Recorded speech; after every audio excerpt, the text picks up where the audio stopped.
que son ahora los que están realmente poniendo encima de la mesa en Naciones Unidas cómo seguir avanzando en un sistema donde estamos viendo, ¿no?, la fragilidad de la situación internacional, donde es necesario estabilizar ese sistema de Naciones Unidas para que dé respuesta, ¿no?, a los objetivos para el que fue creado, y donde siempre la agenda de clima ha sido, esto es un poco feo decirlo, pero ha sido la niña bonita, ¿no?, de cómo se puede ir avanzando en positivo en todo el marco internacional.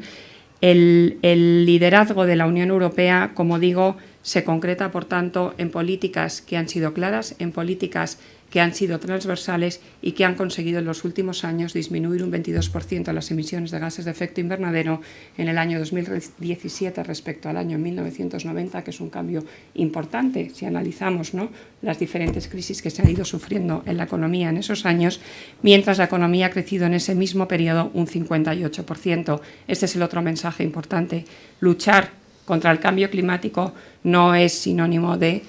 arrastrar los pies en temas económicos, sino todo lo contrario. La lucha contra el cambio climático lo que supone es una oportunidad para una nueva economía, y hay que desacoplar, ¿no?, esos mensajes, ¿no?, de lastre de políticas ambientales, ¿no?, frente a políticas económicas.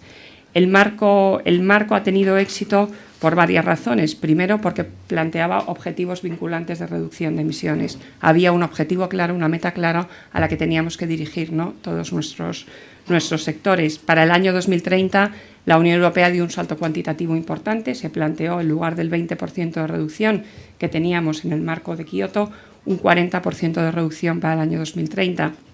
Cuando vamos a Naciones Unidas, cuando vamos a aportar nuestro valor añadido a la cumbre del secretario general, lo que ponemos encima de la mesa es que ese 40% de reducción, que es la ambición que puso la Unión Europea en París, ya está sustentado por todo un marco legislativo que hemos ido aprobando en los últimos 4 años. Un marco que no solamente refuerza el comercio de derechos de emisión, que es la herramienta más visible, por decirlo de alguna manera, en términos de cambio climático, sino que también refuerza el marco de transporte, el marco de comercio y, sobre todo, el marco de energía y clima. ¿Por qué la Unión Europea avanza en este camino? Porque cuando hacemos las encuestas, ¿no?, de preocupación de los ciudadanos europeos, el 93% de los ciudadanos europeos están preocupados por los impactos que se está recibiendo el cambio climático, y ya dan un salto también, como decimos, no solamente por los impactos ambientales que vemos todos y los físicos, sino por los impactos en sus bolsillos, por los impactos económicos que va a suponer este cambio o este no actuar frente al cambio climático. También, y esto va, la Unión Europea va más allá de las encuestas que tenemos nosotros en el CIS, donde también más del 87% de los ciudadanos españoles están preocupados y son conscientes de que existe un cambio climático. También el 92% de los ciudadanos europeos consideran que es necesario alcanzar una neutralidad carbono en el año 2050, es decir, que se necesitan políticas ambiciosas para ir avanzando en esta descarbonización de la economía. En España los datos no son tan alentadores. En esa siguiente pregunta la gente se dispersa más y no entiende muy bien qué es lo que se necesita, ¿no?, para actuar, con lo cual es una asignatura pendiente que con este foro ayuda enormemente, ¿no?, a generalizar y, sobre todo, a compartir ese conocimiento y a tener y a formar un criterio positivo, ¿no?, y un criterio de decisión en los ciudadanos españoles y en los colegios profesionales. A lo largo de este plazo, como decimos, la agenda climática nos ha ido adelantando. Por eso hablábamos antes que firmamos en París una ambición, que esa ambición ha cambiado porque la ciencia en estos 4 años ha sacado nuevos informes donde nos dicen que tenemos que reconducirnos, y donde el secretario general pide más ambición a los países partes de la Convención de Cambio Climático. ¿Esto qué significa? Que tenemos que hacer un proceso de reflexión, tanto en la Unión Europea como en los diferentes Estados miembros, para poner un número encima de la mesa mayor. Un número encima de la mesa mayor que es difícil de consensuar, porque el 40% costó un gran esfuerzo, ¿no?, en términos de aportación países del este, con un sistema energético con un alto componente, ¿no?, de carbón, países del norte donde las renovables o la potencia económica que tienen para reconvertir fondos con unas políticas fiscales mucho más potentes que las del sur. Bueno, todas esas piezas, políticas fiscales, ambientales, y sobre todo energéticas, hay que ir encajándolas en ese nuevo compromiso. En la última reunión de Naciones Unidas, por lo tanto, que se consiguió, no se consiguieron nuevos compromisos de ambición, como se esperó en un momento, porque realmente no toca ahora mismo. París nos dijo que en el año 2020 teníamos que presentar nueva ambición, que teníamos o que presentar la anterior o que ir más allá, con lo cual es el año 2020 donde toda la voluntad política se tiene que centrar en presentar esa ambición superior a ese 40% en el caso de la Unión Europea y en el resto de países, como puede ser China, a un pic de las emisiones anterior, o a cerrar más minas de carbón, más fábricas de carbón, o a ver cómo cada uno puede hacer de su política nacional, ¿no?, una mejor aportación a este sistema. Con lo cual, nos enfrentamos a un año político complicado en términos ambientales y en términos de cambio climático en la Unión Europea. La esperanza que tenemos es que la nueva Comisión ha venido con una agenda importante en materia de sostenibilidad y que ha ampliado a muchos otros ámbitos, una agenda donde el Green Deal, que va a liderar una vicepresidencia ejecutiva que estará a cargo de Frans Timmermans, tiene como objetivo sacar en 100 días una ley de cambio climático, lo cual el plazo de hasta dónde vamos a llegar se va a recortar mucho en el tiempo, y es muy novedoso que la Comisión actúe, ¿no?, con esos plazos tan apremiantes, con lo cual tenemos la oportunidad en estos días, antes de que se nombre la nueva Comisión, y en esos 100 días, de apostar por esa señal clara que necesitan los inversores, que es un objetivo de más del 40%. La presidenta electa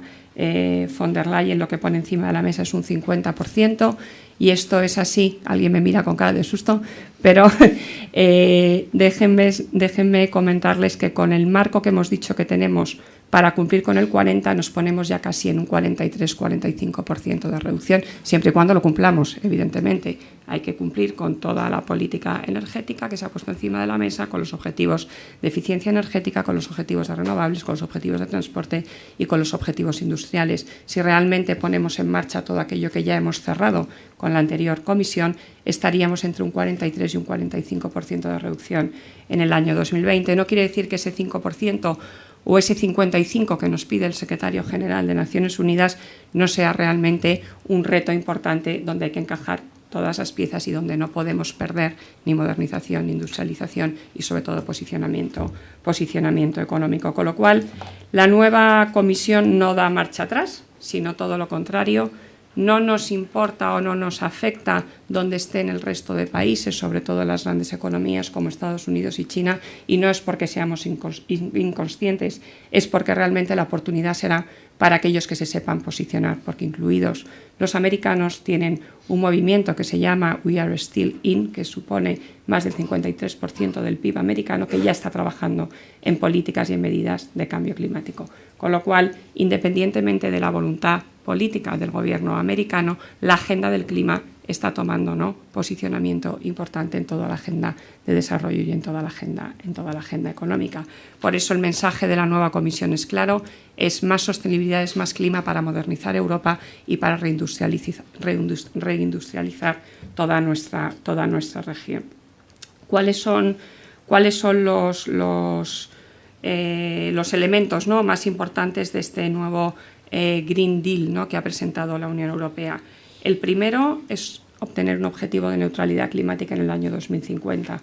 ¿Por qué? Porque es lo que nos dice la ciencia. Si queremos llegar al 1,5, tendremos que alcanzar la neutralidad climática en el año 2050 en las economías desarrolladas. En París hablábamos de la segunda mitad del siglo, con lo cual avanzamos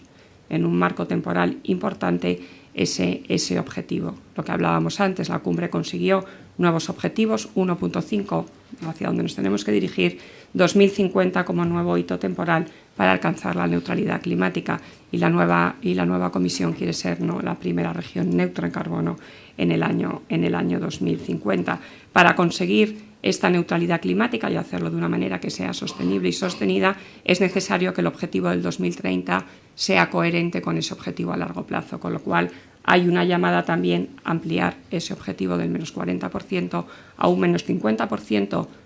con políticas propias de la Unión Europea, y podríamos ir más allá si otros países y otras grandes economías entran también en el ciclo, ¿no?, de la ambición al alza,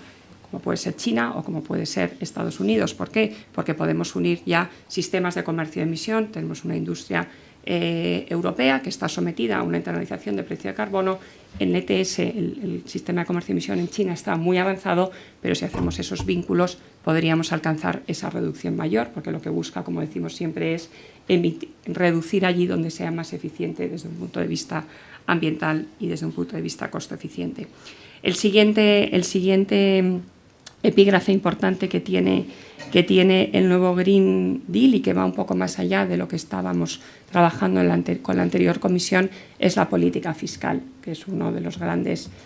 herramientas que se ha demostrado, sobre todo en los países nórdicos, que funciona de forma efectiva y sobre todo para repartir también y redistribuir la riqueza. El sistema que utilicemos es complejo porque se ha abierto ahora ya la negociación de la fiscalidad de los productos energéticos. Se necesita unanimidad, con lo cual es una agenda que llevará tiempo poner encima de la mesa, pero es la segunda prioridad para alcanzar estos objetivos. Marcar los objetivos, está claro qué herramientas va a utilizar, todo lo que ya conocemos, más una política fiscal realmente redirigida, ¿no?, a conseguir objetivos ambientales en un corto plazo de tiempo. Otro elemento importante dentro de esa política fiscal, que ha sido pedido durante muchos años por algunas de las empresas que están bajo este comercio de derechos de emisión, es la introducción de una tasa en frontera al carbono. Esto evidentemente tiene que ir de la mano de la política comercial y de la Organización Mundial de Comercio. Lo que se busca con esta introducción de una tasa en frontera en carbono son dos cosas importantes. Primero, preservar la competitividad de las empresas, de las industrias españolas que están integrando el precio del CO2, y luego evitar la deslocalización de las empresas a otros países donde no se interiorice este precio, que además llevaría a una mayor emisión de CO2 a la atmósfera y a una consecución de ese objetivo final del 1,5. Es un tema que es muy complejo también, primero porque tiene que estar bien embriagado en todas las reglas de comercio, y segundo porque también tenemos industrias y empresas globalizadas, con lo cual hay que evaluar bien dónde es importante, ¿no?, hacer esa presión o esa comparativa en integración de precio de carbono en un primer paso. Evidentemente el objetivo final es que sean todas las industrias, pero habrá que empezar por aquellas que realmente tienen un problema grave de competitividad en términos de integración del CO2. También hace una fuerte apuesta por dos temas transversales que son importantes, que es la transición justa, es decir, abrir las mismas oportunidades a aquellas empresas, a aquellas industrias que van a sufrir y a aquellas sociedades mayores impactos por esta nueva agenda de descarbonización, con lo cual se necesita poner todas las herramientas de financiación de la Unión Europea, ¿no?, al servicio de esta causa. No vale con un único instrumento, como puede ser el Fondo de Transición Justa, que ha salido también en el programa de la presidenta electa, sino que tenemos que poner también al servicio todas las políticas de empleo, todas las políticas de cohesión y todas las políticas industriales. ¿Por qué? Porque será diferente la transición en países como Polonia o en países como España, donde ya estamos transitando en términos de carbono, pero no estamos transitando en términos como puede ser la automoción o el sector del turismo o incluso el sector del agua. O sea, cualitativamente el impacto que vamos a tener nosotros, los países de la región mediterránea, en materia de cambio climático va a abrir una brecha frente a aquellos países que van a tener un menor impacto. Con lo cual, todos estos nuevos indicadores que no existen en Eurostat hay que empezar, ¿no?, a ponerlos encima de la agenda. Otro eje transversal importante, que aparte es más motivo de esta presentación, es el plan de inversiones de una Europa sostenible para movilizar recursos públicos y privados. En este contexto hay una apuesta clara por poner en marcha toda la agenda, que no la voy a contar, del plan de finanzas sostenibles, porque he visto que luego se la van a contar en una de las ponencias, pero que consta, ¿no?, de 3 instrumentos importantes, como es el de disclosure, el de los benchmark y el de la taxonomía, que es la métrica que vamos a utilizar para ver qué es verde o no y que está ya en trílogos en el Consejo. Va a dar un paso más allá. ¿Qué instrumento financiero vamos a necesitar? Pues vamos a necesitar un BEI que realmente redirija todas sus políticas energéticas y sus políticas de financiación hacia la lucha contra el cambio climático. Ya lo vende más marketingiano, por decirlo de alguna forma, y habla de un BEI que sea el Banco Europeo de Clima. No significa que vayamos a tener un nuevo banco, sino que el Banco Europeo de Inversiones tiene que realmente tener un objetivo claro hacia políticas de descarbonización de la economía. Y esto tiene 2 mensajes también importantes que están muy relacionados con la negociación del marco financiero plurianual que estamos negociando ahora. Uno, en la actualidad teníamos un 20% marcado en el marco financiero plurianual que tenía que ir dirigido a políticas de lucha contra el cambio climático. En la nueva negociación la Comisión propuso que sería un 25% en todo el paquete, ¿no?, que debe ir dirigido a lucha contra el cambio climático. Hay países, y entre ellos España, que queremos que vaya un poco más allá, un objetivo mayor para realmente ser coherentes con ese 1.5, con lo cual hay que redirigir, ¿no?, ese objetivo cuantitativo, pero sobre todo hacer mucho hincapié no solamente en lo que tenemos que dirigir a esta agenda, sino que en aquello que se dirija a otro tipo de actuaciones no perjudique, no haga un lock-in de emisiones en el desarrollo de infraestructuras o en el desarrollo de otros proyectos energéticos. ¿Por qué? Porque entonces ese 25% o ese nuevo BEI dirigido a clima no tendrá ningún sentido ambiental y lo que hará es que tengamos una rentabilidad barata en un corto y medio plazo de tiempo. Es decir, 2 mensajes claros, objetivos claros de cuantificación dirigidos a políticas verdes, pero también que el resto de las políticas no puedan perjudicar esa agenda de transición, con lo cual es un doble check hacia dónde tienen que ir dirigidas las inversiones en los próximos marcos financieros plurianuales. Con lo cual, cierro el epígrafe Unión Europea con 2 mensajes importantes. No hay marcha atrás en la agenda de sostenibilidad. Las finanzas sostenibles van a ser claves en la nueva agenda y en el nuevo Green New Deal de la nueva presidenta electa, y vamos a tener que ser capaces de buscar indicadores claros y taxonomías claras para no fallar, ¿no?, en este primer paso que tenemos que dar hacia las inversiones verdes. Voy a terminar ya rápidamente por decir dónde está España y dónde está nuestro sector, ¿no?, en el nuevo mundo y en el nuevo contexto, ¿no?, que se está dibujando. España, yo creo que ha visto claramente que hay 2 señales importantes que es necesario, ¿no?, dar a la sociedad y dar a los inversores. El primero es anticipar regulación. Es necesario anticipar plazos, es necesario anticipar objetivos y es necesario hacerlo sobre la base de la ciencia y sobre la base, ¿no?, de nuestros países hermanos, ¿no?, de nuestros países futuros. El marco estratégico de energía y clima, que es el marco que ha intentado dirigir o anticipar esta necesidad de movilizar acción, no solamente en los inversores, que evidentemente son claves en todo este proceso, sino también en la propia Administración. Lo que nos pone de manifiesto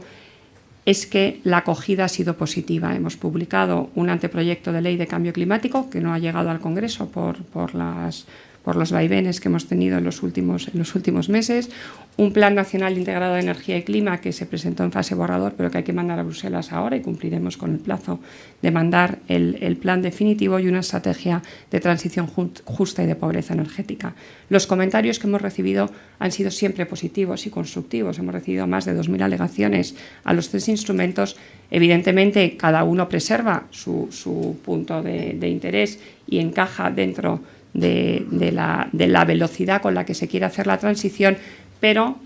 nadie pone de manifiesto que no tengamos que hacerla, con lo cual es un mensaje, yo creo, claro de que también la sociedad española, la industria y los sectores están deseando, ¿no?, participar en este proceso porque tiene numerosos beneficios, como digo, no solamente en términos económicos, sino también de salud y empleo. ¿Cuál es uno de los grandes éxitos, yo creo, de todo este marco estratégico? Que lo presentamos junto con un impacto, junto con una evaluación de impacto socioeconómica importante, y que pone de manifiesto una vez más, primero, que no es una agenda solamente ambiental, sino que es una agenda donde si se ponen en marcha todas las medidas que contemplamos en el Plan Nacional Integrado de Energía y Clima, que es como cada uno de los sectores tiene que visibilizarse de aquí al 2030, qué esfuerzos tiene que hacer el sector transporte, qué esfuerzos tiene que hacer el sector agrícola, el sector industrial, el sector energético. Todo eso está recogido en este Plan Nacional Integrado de Energía y Clima, que aparte ha sido muy bien valorado, ¿no?, por la Unión Europea, ¿no?, y por agentes independientes. Lo que se pone de manifiesto es que los beneficios económicos van a ser importantes. Se va a movilizar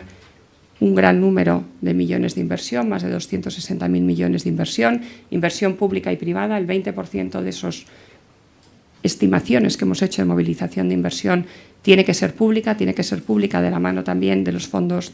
europeos, pero el resto, más del 70%, tiene que venir del sector privado. Para eso, ¿qué necesitamos? Lo que decíamos antes, objetivos claros de descarbonización, objetivos claros donde, como se ha hecho en este marco estratégico, se ponga encima de la mesa que queremos alcanzar un 100% del sistema eléctrico renovable en el año 2050, un 74% en el año 2030, un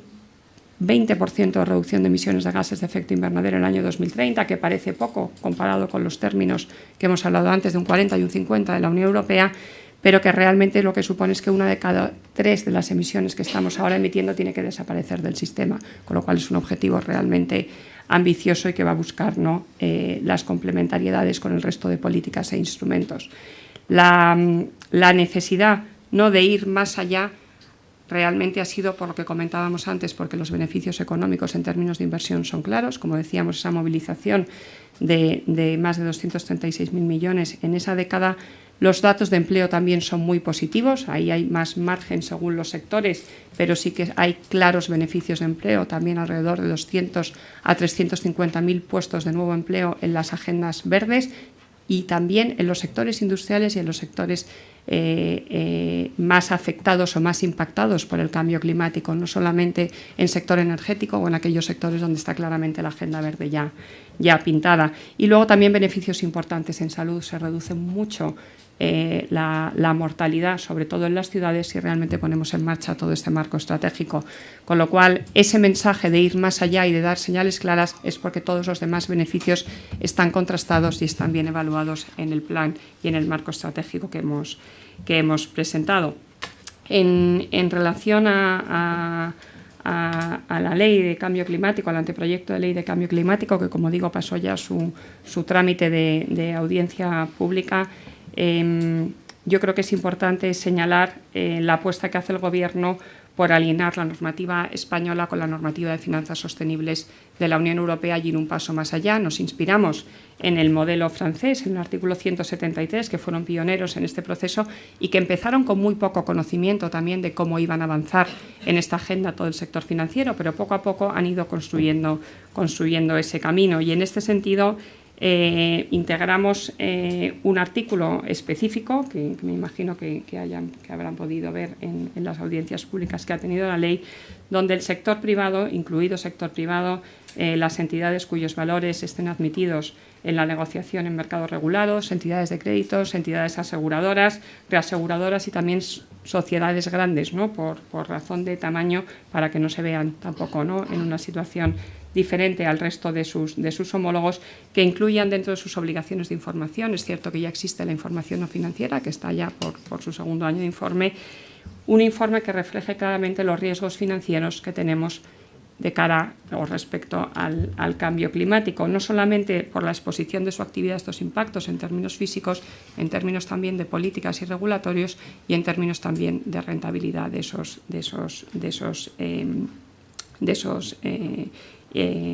esa actividad. Pero damos un paso más allá. No solamente queremos conocer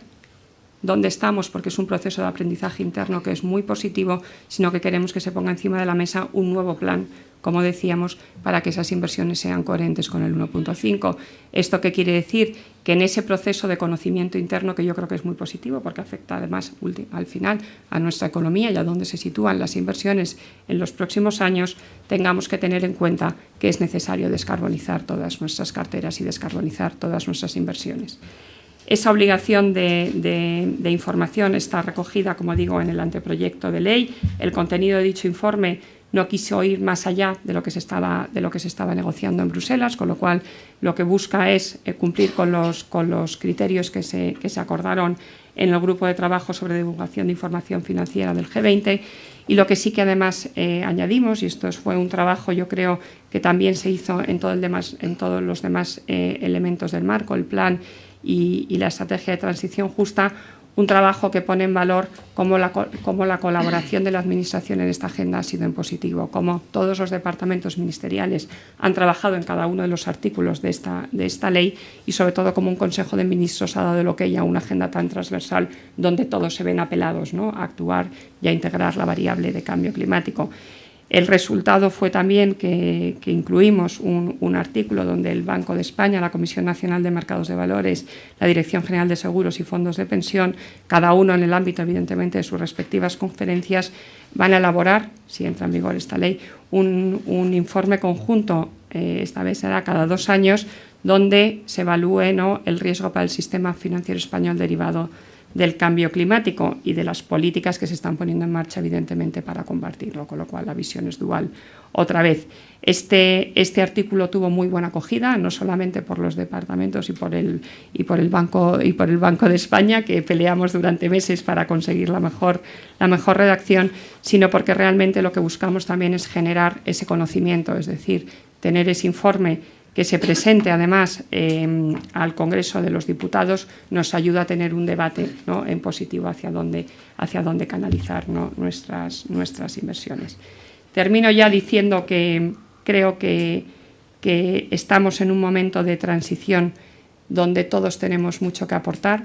donde el sector financiero como sector de la sociedad tiene que ser responsable también de lo que pone encima de la mesa para dar respuesta, ¿no?, al nuevo mundo y al nuevo modelo que queremos poner por delante, que lo que necesitamos son aliados, no necesitamos que nos pongan piedras en el camino, con lo cual sí que es una llamada importante al sector, que conociendo ya la regulación que existe, las herramientas que tenemos, que por favor las utilicéis, que por favor deis ese paso a ponerlo en práctica, independientemente, ¿no?, de que exista una ley de cambio climático o no, pero ya tenemos la información no financiera que da lugar, ¿no?, a avanzar en el conocimiento y en el aprendizaje, que no tenemos que ser perfectos en los primeros pasos, pero que sí que tenemos que empezar a cambiar nuestra cultura de cómo evaluar y de cómo entender la economía y las finanzas en estos nuevos años.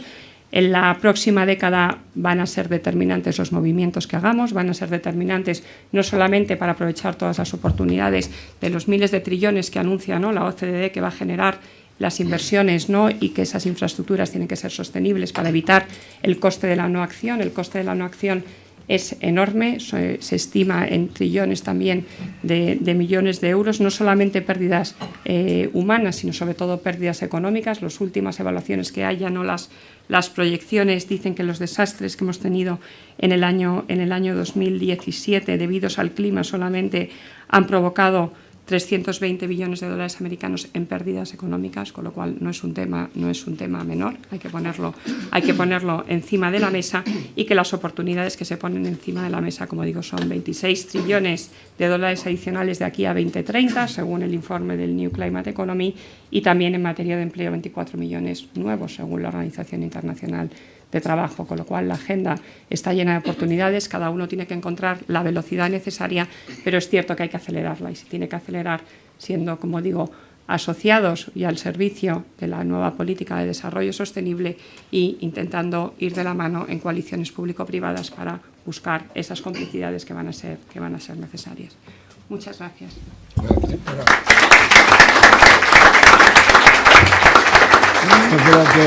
Yo creo que recogemos el sentir de la sala, el esfuerzo que has hecho de, en una sola intervención, dar una visión global y poner en valor los aspectos financieros y económicos, ¿no? Yo solo esperamos de que una vez constituido en fase de constitución final a la comisión, tengamos el nuevo gobierno y a los gobernantes lideren este proceso, ¿no? Muchas gracias. Sin solución de continuidad, vamos a hacer una mesa ahora sobre transición energética que moderará Ángel Pes. Antes nos hemos dejado, Jaume y yo, nos hemos dejado que la guía, práctica de las pymes la hacemos conjuntamente con la oficina de la Agenda 2030, que el presidente es Ángel Pes, o sea que nos hemos puesto una medalla nosotros solitos y una medalla compartida. Yo pido disculpas, y me ha mirado de una manera así extraña y ha sido un error.